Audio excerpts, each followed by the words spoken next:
Drag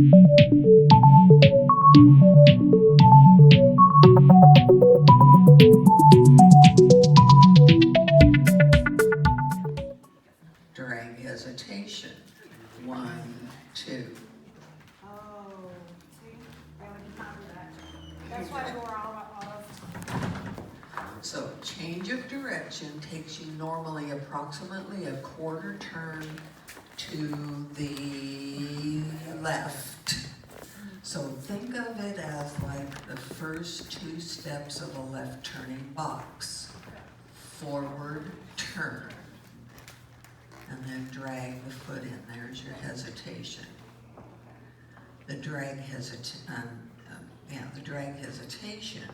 he's going to step forward, turning left, but he goes to banjo, diagonal, reverse line and center, normally is your ending position. Drag hesitation, forward, turn, but go to banjo. So that's the difference between change of direction and drag hesitation. They both turn left, they both go forward, but one stays enclosed, the other goes to banjo to let the foot lock in front.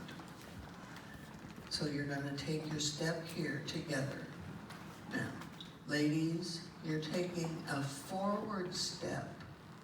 Don't think of it as a side step. She's going forward with him and letting that foot swivel on the floor and then lock. That swiveling action will help you a lot in later things to come. So after the foot hits the floor, that's when you swivel. So it's 1, 2, 3. Okay. Sometimes you may start with a quick diamond in 4, but that's not too common. Normally you're going to precede it with half of the diamond turn.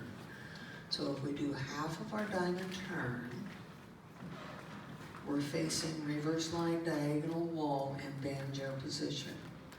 Quick diamond in 4, all you're going to do is take the next measure of the diamond, but take 4 steps and blend it to close position.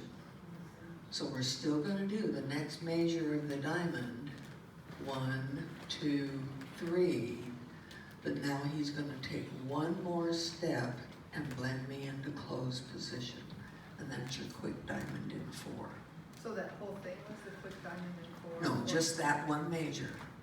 Just that one measure. So was it called a half diamond and then a quick Yeah, diamond? diamond turn half, quick diamond in 4 is usually, it's a real common sequence. Okay. So diamond turn half,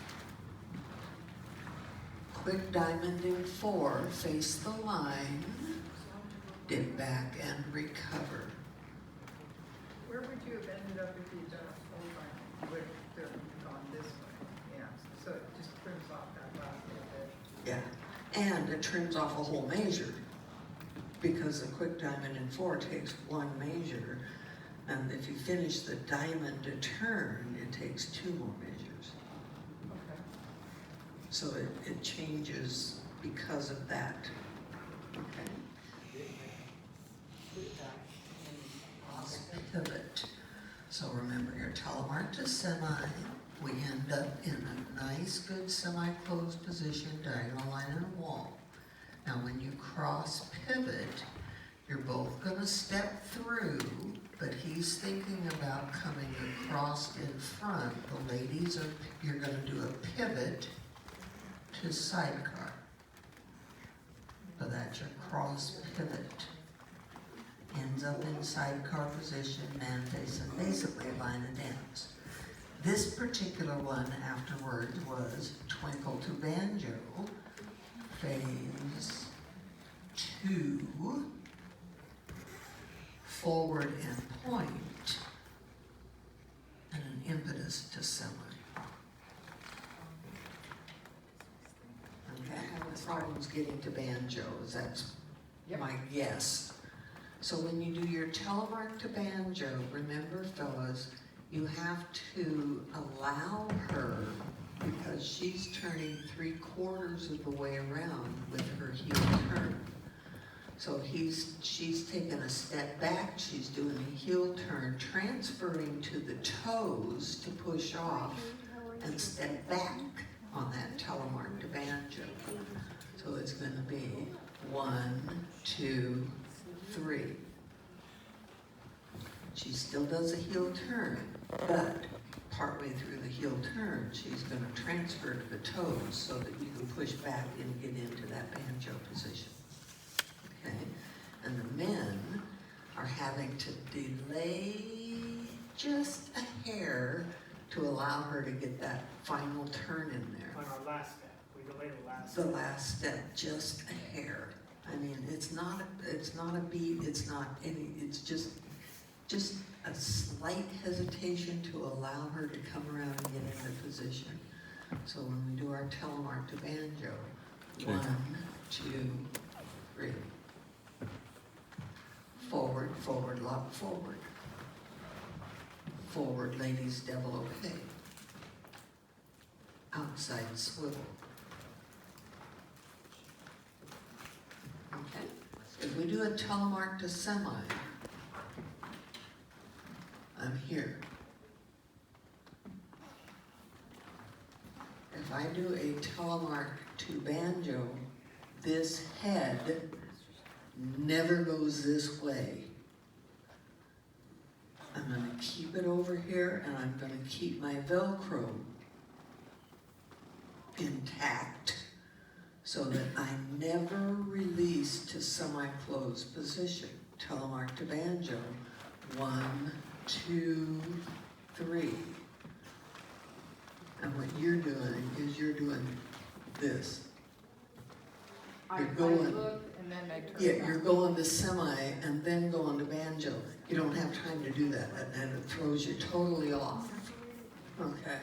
In banjo, back whisk means he's taking a step back, and then he's taking a step side and back, turning the ladies to a semi-closed position, and then you both go into your whisk line, taking weight onto that lead foot so that you have a trailing foot free. So the back whisk is going to always end in semi. If you're in banjo, it's going to transfer from banjo to semi. Back whisk, 1, 2, 3. If you are in semi with a trailing lead foot free, you're going to do your back whisk, back, 2, 3. Back, back into the whisk. So what it means is you're backing into a whisk. Unless the ladies are facing him, then she's going to go forward. But you want to end up in that whisk line, trailing foot free. Free, through. Now you got to take one more step to get into the promenade sway, because you've got to step onto your lead foot to do the promenade sway. Out here. And then change to the over sway is here. Okay, let's try.